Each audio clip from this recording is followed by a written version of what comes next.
til þess að heilsa ykkur öllum í Jesú nafni og flytja ykkur kveðju Drottins. Þóri, ég aðalega með Jesaja. Ég ætla að fá að taka orð sem mér finnst passa bara við daginn í dag. Og þetta orð hefur svona talað til mín og ég ætla að leyfa ykkur að svona heyra bara hvaða hugleiðingar ég hef haft þetta orð af því við erum búin að vera núna í kosningabaráttu. Við erum búin að heyra alls konar, loforð og allt þetta og nú eru kosningarnar afstaðnar og menn gengnir til ábyrgðar og nú þurfa að standa við sín orð og standa við sín loforð. Og það eðlilegt kannski fyrir okkur að við segjum, heyrðu, ertu ekki að meina það sem þú ert að segja? Og þessu til áréttingar átti sýningu blað sem ég fékk frá Ameríku eða Englandi held ég hafi verið. Þetta blað sem ég er búin að sýna ykkur áður. Þetta fjallar Jesaja spámann. Og spádómsbækurnar eða skinnbækurnar sem hann skrifaði, hann staðfesti að þetta var hans handverk, þetta var hans rit og þess vegna innsiglaði hann bókina. Næsta innsigli þetta fyrir neðan, það af tengdasyni hans, hann var Hiskía, Júdakonungur. Og mönnum þótti þetta svo merkilegt að fornleifafræðin skuli hafa opinberað okkur að jörðin í Jerúsalem, hún hefur geymt aldir þessi innsigli. Þetta bara leir. Og þetta svo merkilegt að þessi leir sem hann var notaður, þetta var bara eins og blaut drulla þegar þetta var nýtt, en hann þrýsti hringnum sínum á innsiglið og síðan harðnaði leirinn. Svo kom tími og tíðir og svo voru óvinaheriti sem kom þarna að og þeir kveiktu í húsunum og þá brann leirinn og var bara eins og grjót. Og grjótið, það talar. Og Jesús hann segir einu sinni við okkur, ef þessi þegðu, þá myndu steinarnir hrópa. Og við erum að sjá að steinarnir frá tíð Jesaja, þeir hrópa ekki síður heldur en orðin frá Jesaja tala til okkar. Og ég ætla að fá að fara með ykkur, ef þið eru með biblíurnar hjá okkur, þá getum við alveg flett upp á 3. kapitula Jesaja. Og þessi kapli, hann eiginlega bara, við getum sagt, kosningaræða. Jesaja stendur þarna á ákveðnum tíma og hann horfir yfir þjóðfélagið og hann að velta fyrir sér af hverju gerist þetta og af hverju gerist hitt. Og það var eitt og annað í gangi sem að Jesaja bara líkaði ekkert við. Og hann kemur með samtíma lýsingu á tíma sínum. Og við hugsum náttúrulega sem svo, hugsið ykkur ef við ættum nú Jesaja spámann hér á Íslandi, hvort að þjóðin myndi ekki hlusta og hlýða. En þegar við förum inn í tíma Jesaja og þjóðin, hún hafði spámanninn, hlustaði hann og hlýddi. Hver voru viðbrögð hennar? Og við stöndum átt frammi fyrir því að við erum engu betri heldur en kynslóð Jesaja. Meðan spámennirnir komu og þeir töluðu, þá var þjóðin ekkert að hlusta. Og hugsa ykkur ef við getum sagt hvað var mikill munur ef við getum auglýst hérna, Jesús kemur á samkomu. Gjörðu svo vel, komið til okkar í Keflavík, Jesús kemur á samkomuna. Var ekki alveg fullt af fólki sem kæmu. En hvernig var með Jesú? Hann segir bara þessi 2 eða 3 eru samankomnir, þar ég mitt á meðal. Og við oft á tíðum svona hugsum okkur sem svo, við erum svo smá, við erum svo lítil, það kemur ekki til okkar. Og það alveg út af fyrir sig rétt. Við erum bara smá og lítil, en við erum ekki að gera okkur stór. Við erum ekki að belgja okkur út. Við erum ekki að segja við fólkið okkar, nú ertu komin til að heyra Guðs orð, því að ég að tala það. Nei, við segjum bara, við heyrum Guðs orð vegna þess að við látum ritningarnar rætast. Og Jesaja, hann stendur frammi fyrir samtíma sínum og þá segir hann þetta, byrja svona, sjá, hinn alvaldi Drottinn allsherjar, þetta fyrsta versið. Sjá, hinn alvaldi Drottinn allsherjar, sviptir Jerúsalem og Júda hverri stóð og styttu, allri stóð brauðs, allri stóð vatns, hetjum og hermönnum, dómendum og spámönnum, spásagnamönnum og öldungum, höfðusmönnum, virðingamönnum, ráðgjöfum, hugvitsmönnum og kunnáttumönnum. Svona byrja menn ekki ræður. Ef ég væri á Dale Carnegie ræður námskeiði, þá myndi ég segja, þú átt aldrei að byrja ræðu á svona neikvæðan hátt. Þú átt að hafa jákvæðan hátt og þú átt að segja einhvern brandara og þá á fólk að hlusta og hlýða. En Jesaja, hann kunni ekki Dale Carnegie. Hann hafði aldrei farið á slíka ráðstefnu eða slíkt námskeið. Hann bara tók það orð sem Guð vakti upp hjá honum og hann sagði það. Og þegar hann segir þetta hérna við okkur, þá sjáum þið að kynslóðin hans Jesaja var ekkert í góðum málum. Að þið skuli hafa þarna, að Guð, hann skuli standa þarna og skamma þá, hann ætlar að svipta þá allir stoð brauðs og vatns, öllum hetjum og hermönnum, dómendum og spámönnum, þetta var alltaf farað frá þeim.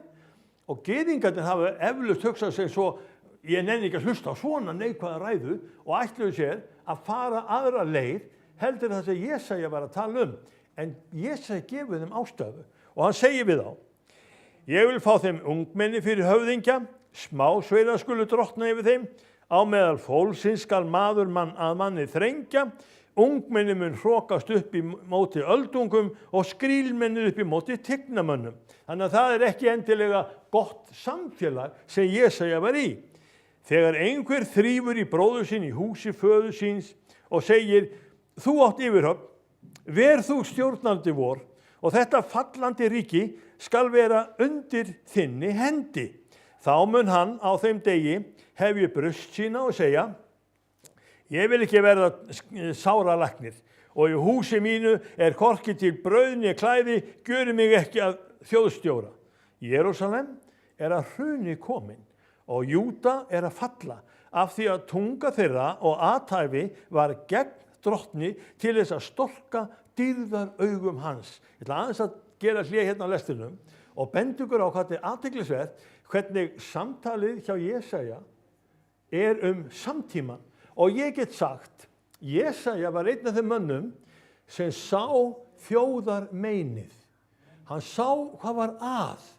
Og við sem eru nýkomin frá kjörborðinu og við hlustuðum á ræðurnar og við hlustuðum á ásakanirnar í pólitíkinni, hvað var að í Keflavík, hvað var að á Akureyri, hvað var að í Reykjavík, allir vissu að það var eitthvað að. Og hvað var helst að? Og menn að tala núna að viðbrögðin voru þau að þjóðin kaus og það var greinilegt, segja þeir, bæði hægri og vinstri menn, þeir segja að þjóðin vill breytingar og þeir vilja alveg örugglega gera einhverja breytingar. Það bara ekkert ólíkt því sem við sjáum að Guð hafi talað hér. Hann vildi breytingar hjá Ísraelsmönnum. En hvernig brást þjóðin við þegar henni var bent á alls konar brot í samfélaginu? Við fólkin, við í þeirri stöðu að geta lagað samfélagið okkar? Ég trúi því að í þessari stöðu okkar þá mikilvægast að breytingin fólkin í að við biðjum til Guðs. Við biðjum Drottinn að blása þessu fólki styrk og hugrekki að það þori að fara út í breytingar. Því það ber öllum saman sem hafa farið í pólitík að leið og kosningar eru búnar, þá mæta aðrir menn á skrifstofurnar, það eru þrýstihóparnir sem koma og vilja ná sínu fram. Það ekki endilega spurtu réttlæti, þeir ná sínu fram. Og mér finnst það svolítið athyglisvert þegar við komum að þessu máli. Sjáu þið 9. versið, þegar Jesaja segir, andlitssvipur þeirra vitnar í gegn þeim og þeir gjöra syndir sínar heyrinn kunnar. Það svo merkilegt að við oft á tíðum lendum í því spjalli við fólk að það gerir syndir sínar heyrinn kunnar. Og það sem vel segir við okkur, þú ekkert betur en ég. Þú getur ekki sagt neitt við mig því að þú bara alveg eins. Og við hleyrum þetta mjög oft hjá fólki að við sem erum kristinn, við höfum bara ekkert efni á að segja eða tala eða leiðrétta vegna að við erum ekkert betur en hinir. Og það stingur svolítið vegna þess að við ætlumst til þess að þegar við tökum trú á Jesúm Krist, þá fáum við að líkjast honum. Þá fáum við að verða eins og hann. Og stjórnmálamennirnir sem að við erum búin að kjósa yfir okkur, þeir eru búin að raða til okkar alls konar loforðum og við ætlumst til að þeir standi við þau, ekki satt. Okkur finnst það bara eðlilegt að stjórnmálamaðurinn sem er búin að standa og lofa ýmsu og hann ætlar að taka af okkur pening og útsvar til þess að framkvæma, okkur finnst það eðlilegt að hann standi við sín orð. Hvað haldið að Guð gerir þá við okkur? Ef að Guð sér og Guð talar og Guð notar tækifærið og notar Jesaja til þess að tala við samtímann, ætli þjóðin megi hlusta og ætli þjóðin megi gera ráðstafanir. Og ég er með hérna líka ákveðin vitnisburð sem að hérna kemur fram. Og ef við förum í þetta 9. vers sem að ég var að tala andlitssvipur þeirra vitnar gegn þeim, þeir gjöra syndi sínar heyrinkunnar eins og Sódóma og leyna þeim ekki. Vei þeim því þeir hafa bakað sjálfum sér ógæfu.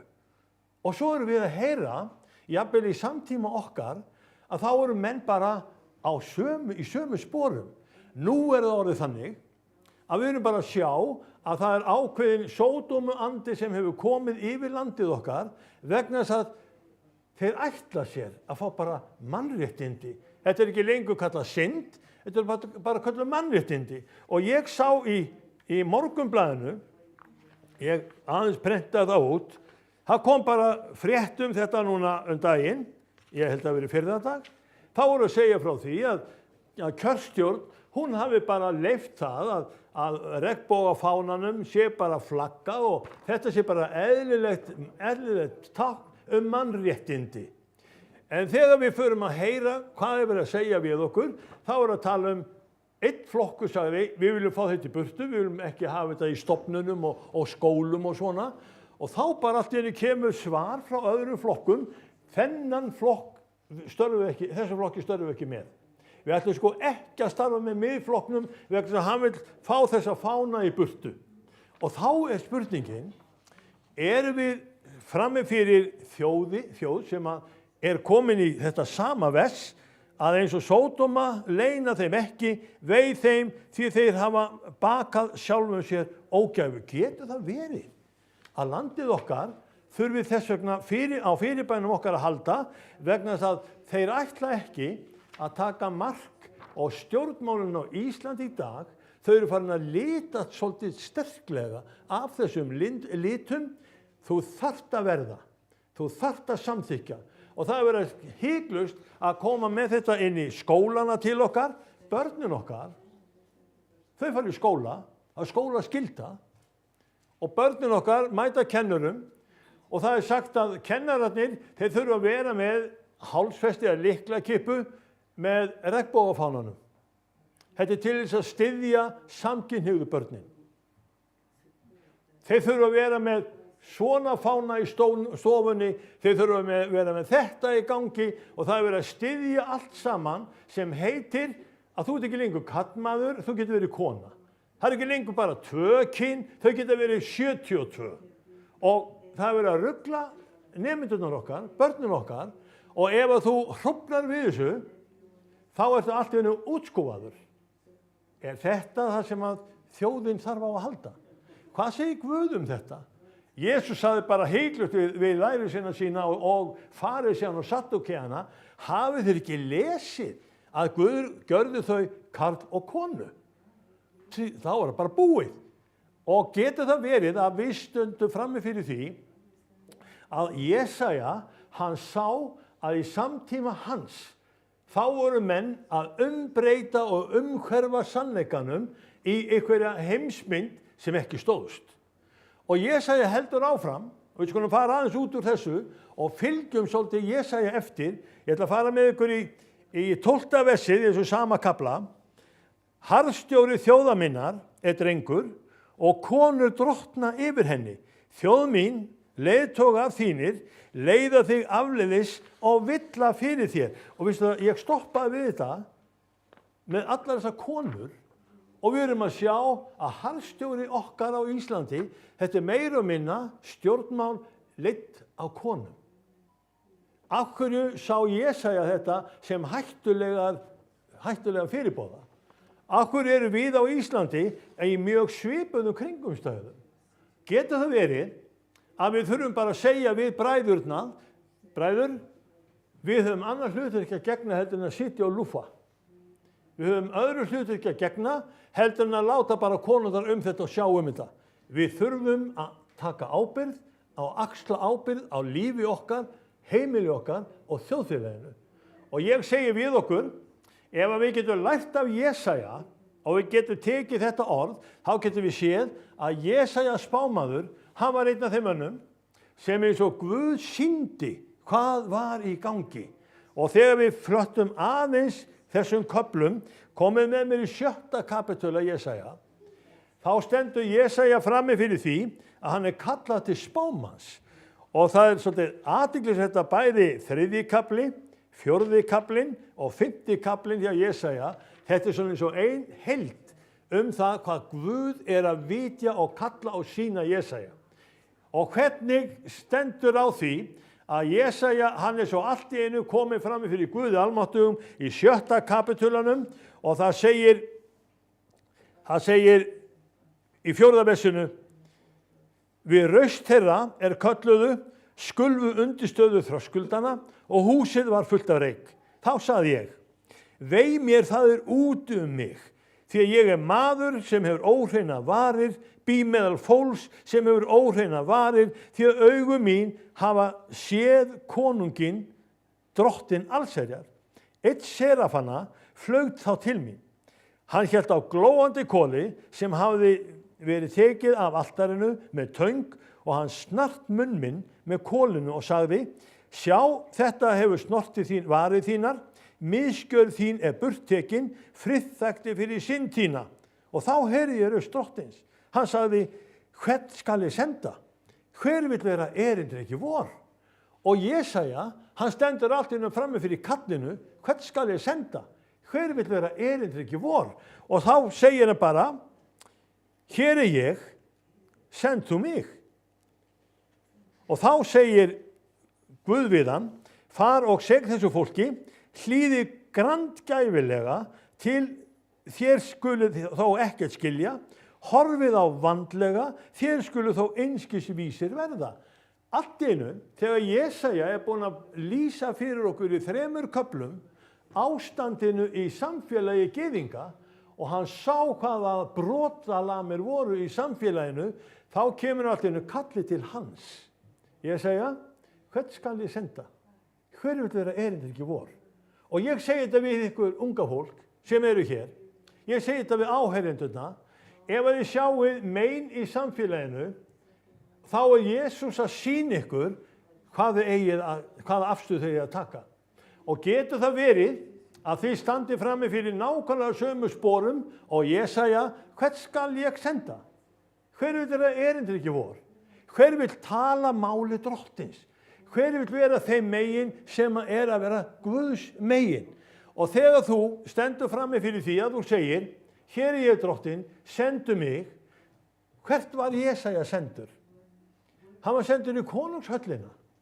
Og við getum lesið svolítið, ég ætla að fá að hlaupa svolítið yfir nokkra kafla núna og fá að fara með þig í Jesaja 59 og Jesaja 61. Því þá Jesaja komin inn í hlutverk sitt og þjónustu sína. Og hvað hann þá að segja?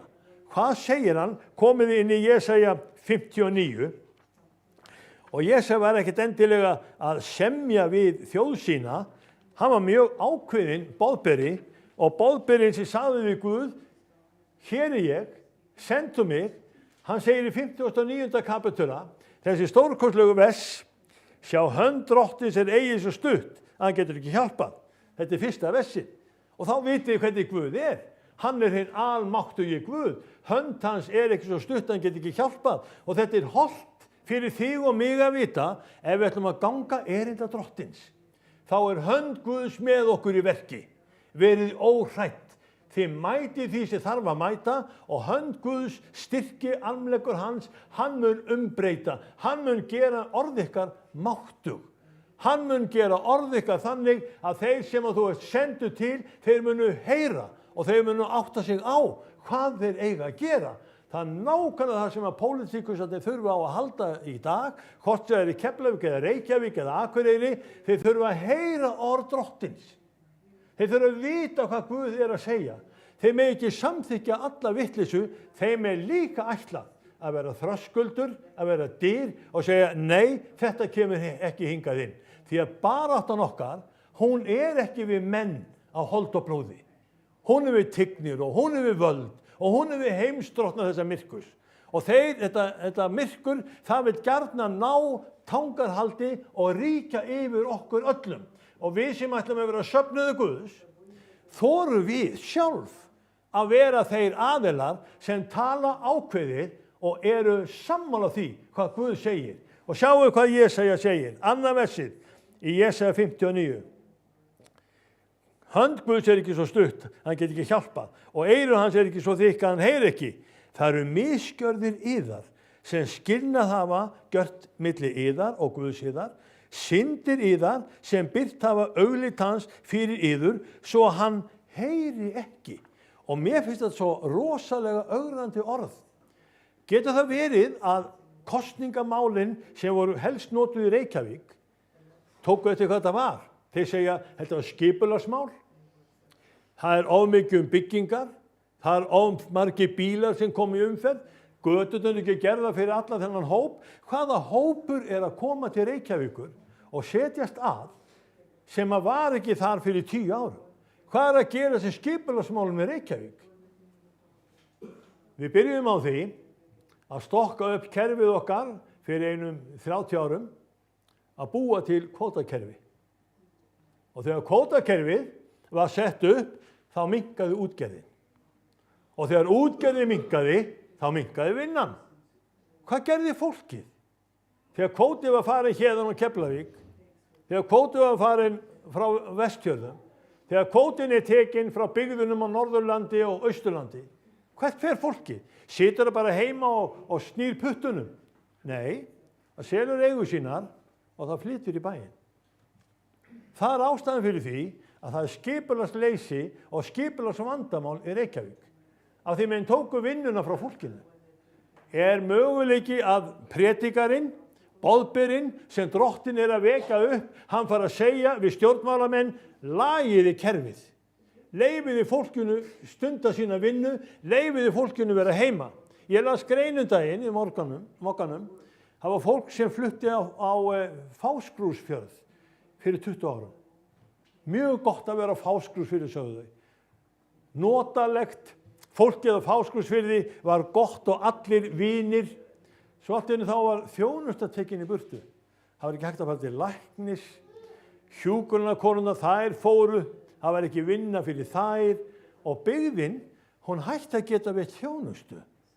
Og það var bara eitt og annað sem skrapp saman á Fáskrúðsfirði og hvað gera Fáskrúðsfirðingar? Er að koma í bæinn.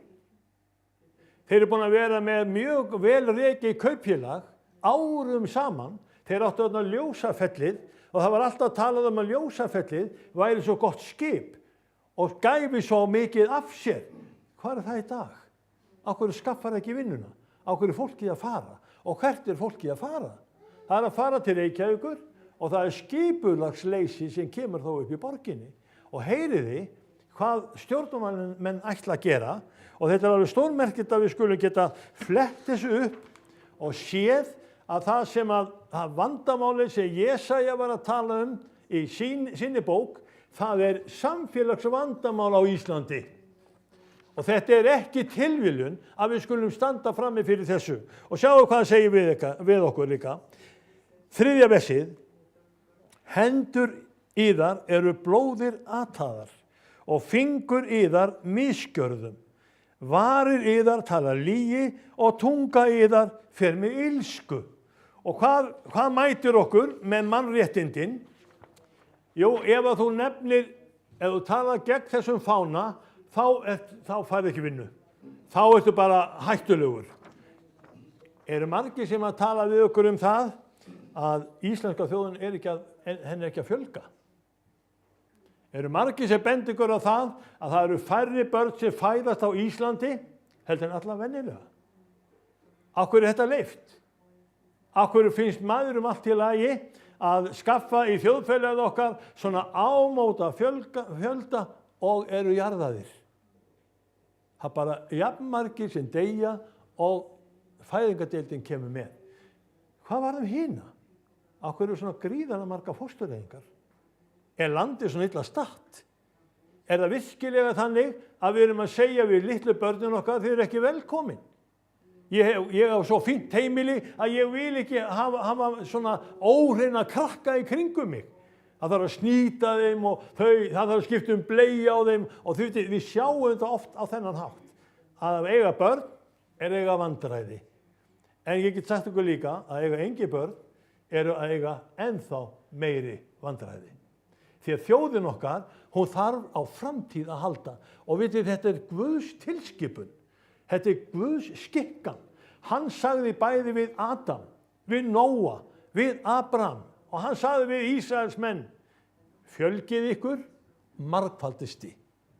Fjölgið ykkur, margfaldist þið. Og þess vegna mannkynið orðið svona mikið vegna þess að maðurinn hefur verið að fjölga sér en nú stjórnmála elítan, hún að ýta að okkur að það má ekki taka fóstureyðingarnir burtu frá börnunum eða frá konunum. Þetta eru kvenréttindi. Hvað með þessi réttindi sem að Jesaja að tala um? Hvað hafði ýtt hönd Guðs í burtu? Hvað hafði lokað eyrum og augum Guðs fyrir ástandi þjóðarinnar? Jú, það var mjög einfalt. Syndir yðar hafa byrt augliti hans fyrir yður, svo þið heyrið ekki. Hendur yðar eru blóði ataðar, fingur yðar misgjörðum, varir yðar tala lygi og tunga yðar fer með ilsku. Og svo þegar við fyrir með 61. kapitulan, þá Jesaja líka að tala til samtímans og hann mjög ákveðinn og segir bara hiklaust við okkur, þetta eru orðin sem að Jesus notaði þegar hann kom í synagóguna í Lúkasi 4 og hann var fengið bóki Jesaja spámanns og hann fletti upp. Og hvað fann hann? Þetta orð, andi drottins yfir mér, af því að drottin hefur smurt mig, þetta fyrsta versið. Og takkið eftir svo þriðja versinu eða öðru versinu. Ég ætla aðeins að fara þar inn. Til að boða náðar ár drottins og hefndardag Guðsvors, til að hugga alla hrelda, til að láta hinu hreldu í Síón, í gefa þeim höfuðdjást í stað ösku. Fagnarolíu í stað hryggðar, skartklæði í stað hugarvíls. Hvað hugarvíl? Þetta gott gamalt íslenskt orð. Hugarvíl. Það þú veist ekki hvort fótið átt að stíga. Það á ég ekki. Þetta í lagi eða, þetta hugarvíl. Þetta það sem að drottinn vill leysa þig frá. Ekki vera hikandi. Vertu ákveðinn. Þegar þú sérð það sem að ég að segja, segðu þá við drottinn í hjartaðinu, hér ég, sendu mig. Guð að leita að boðbera á meðal okkar sem þorir að tala til íslensku þjóðarinnar hans orð, hans vilja, gera hans vilja kunnan. Og stjórnmálamennir, þeir eru akurinn sem að við megum alveg tala til og segja við, það Guð sem segir annað og hefur aðra skoðun heldur en þið að berjast fyrir. Full mannréttindi hjá Guði almáttugum eru þau að fá að leita drottins, taka við Jesú Kristi og eignast þess vegna eilíft líf.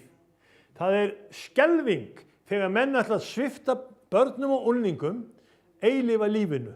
Trúnni á Guð ætlar að nota þig til að gera sig dýrlegan svo þú ungi maður megi ganga Guðs veg, megi vera fullur af heilugum anda, megi vita hvað Guð segir og alveg sama hvað mætið þú ert með drottni Jesú Kristi. Það hafa allir þjóna drottins, hvenær sem þeir voru til. Þeir hafa allir þurft að ganga gegnum þrengingar og erfiðleika. Móse, hann var með líðin og eftir sér 2 milljónir manna og hann var ekki laus við þrengingar og erfiðleika. Hann þurfti á Guði að halda. Svo þegar þið lesi söguna Móse, þá sjáu þið kraftaverk eftir kraftaverk, tákn eftir tákn. Viltu vera með þar? Þá sjáu þið líka þegar Jesaja spámaður talaði, það voru undur, tákn og stórmerki. Það komu líka erfiðir tímar hjá Jesaja. þeir réðust á borgina í tíð Hiskja Júdakonungs og Jesaja var eina huggun Hiskja. Hiskja leist ekkert á þetta. 185.000 manna her. Hann var komin í kringu Jerúsalem og þeir voru sett upp matar eða menúið, matarlistan hjá gyðingum. Það sem eina sem þið fáið að eta ykkar eigið saur og drekka ykkar eigið þvag. Þeir ætlu að sverfa að liðnum. Og Jesaja sagði við Hiskja, vertu rólegur. Þeir munu ekki skjóta einni ör inn í þessa borg. Þeir munu ekki komast yfir múrana. Treystiði bara drottni. Á þeirri sömu nóttu þá kom drepsótt upp meðal Assýringa. Og konungurinn, hann þurfti að hverfa frá því það voru 185.000 hermenn dauðir fyrir utan borgina. Hann gat ekki farið sem sigrandi konungur heim. Hver vissi, hver sá, hver skildi? Haldið þið að Guð sé orðinn það máttlaus að hann geti ekki gert undurtákn og stórmerki hér hjá okkur? Látið þá við vita hér í Keflavík, talið við stjórnmálamennina að þeir biðji drottinum aðstoð, biðji drottinum hjálp, biðji Guðum hans vilja yfir okkur. Og þegar þið biðji drottin, þá eru þið eins og Jesaja og í okkar tíð og þá fer Guð að gera undur og stórvirki. Við erum ekki búin að tapa. Þetta ekki búið. Og það alveg sama þó stjórnmálamenn ætla að fara að berjast fyrir mannréttindum, þá mætaði líka Guði almáttugum því að við erum að berjast fyrir guðlegum rétti. Það Guð sem ætlar til þess að blessun hans sem kemur á ofan, hún verði með okkur í öllum kringumstæðum. Má ég aðeins enda á einu orði. Gefðu að móðurmáli mitt. Minn Jesú þess ég beiði. Frá allri villu, klárt og hvitt, krossins orð þitt út breiði. Landi hér, til heiðus þér, helst mun það blessun valda, meðan þið náð, lætu vort láð, líði og byggðum halda. Ykkar afstaða, ykkar starf, ykkar vitnisburður, byggjur upp Keflavík, byggjur upp Suðurnes, byggjur upp Reykjavík, byggjur upp Austfirði, byggjur upp Norðurland, blessunar á Suðurlandi, blessunar fyrir vestan. Svo sérðu hlutverk þitt að vera eins og í sporum Jesaja spámanns að þú talir orð Guðs þar sem þú ert. Og þá segir við drottin hér ég, send þú mig. Ertu tilbúin? Ertu tilbúin að axla þína ábyrgð? Ertu tilbúin að gera þig að manni sem sér kringumstæðurnar og þú leyfir Guði stýra þér? Ég trúi því að það sé leiðin úr hugarvíli, úr vandræðum og inn í það sem til dýrðar frelsis Guðs barna. Amen, heyrið það. Við skulum standa upp, gjöru svo vel. Og mér langar til bara, þið sem eru og hafið heyrt í mér, ef að þið eru sannfærð það, að þið eru líka, og þið sjáu líka kringumstæðurnar, þá segið við drottin, hér ég, sendu mig. Það ekkert eins áhrifaríkt í þínu lífi eins og þegar þú helgar þig Jesú Kristi. Og við byggjum saman. Jesús minn, þakka þér fyrir að við mun sjá og vita að þú ert drottin alvaldur. Þú allt vald á himni og jörðu og þú hefur ekki ætlað okkur að erfa tómið eða erfa hrunið og vera villur ráfandi, frelsa okkur frá hugarvíli. Frelsa okkur frá því drottin að vita ekki hvort fóti við að stíga. Og hjálpa okkur til þess Jesús kær að núna í dag þá megum við segja, hér ég, sendu mig. Drottin, við þurfum unga fólkið til þess að ganga þér á hönd. Við þurfum nýjan Jesaja.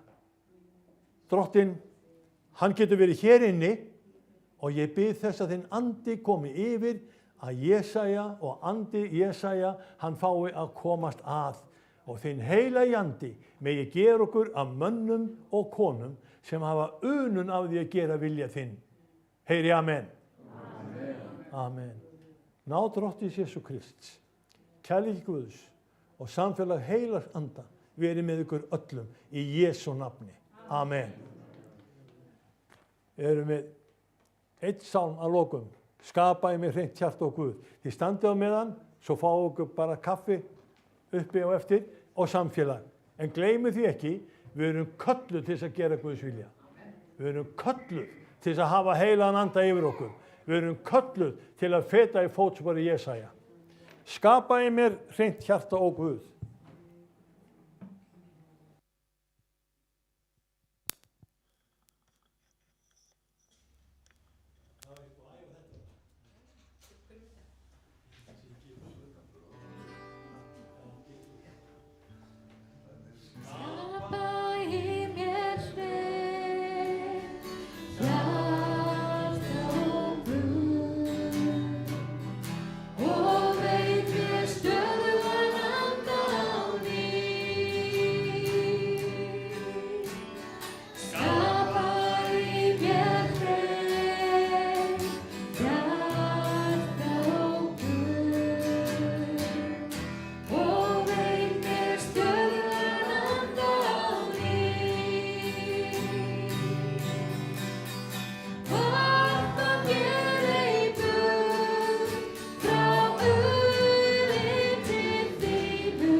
Takk fyrir samfunni lokið núna.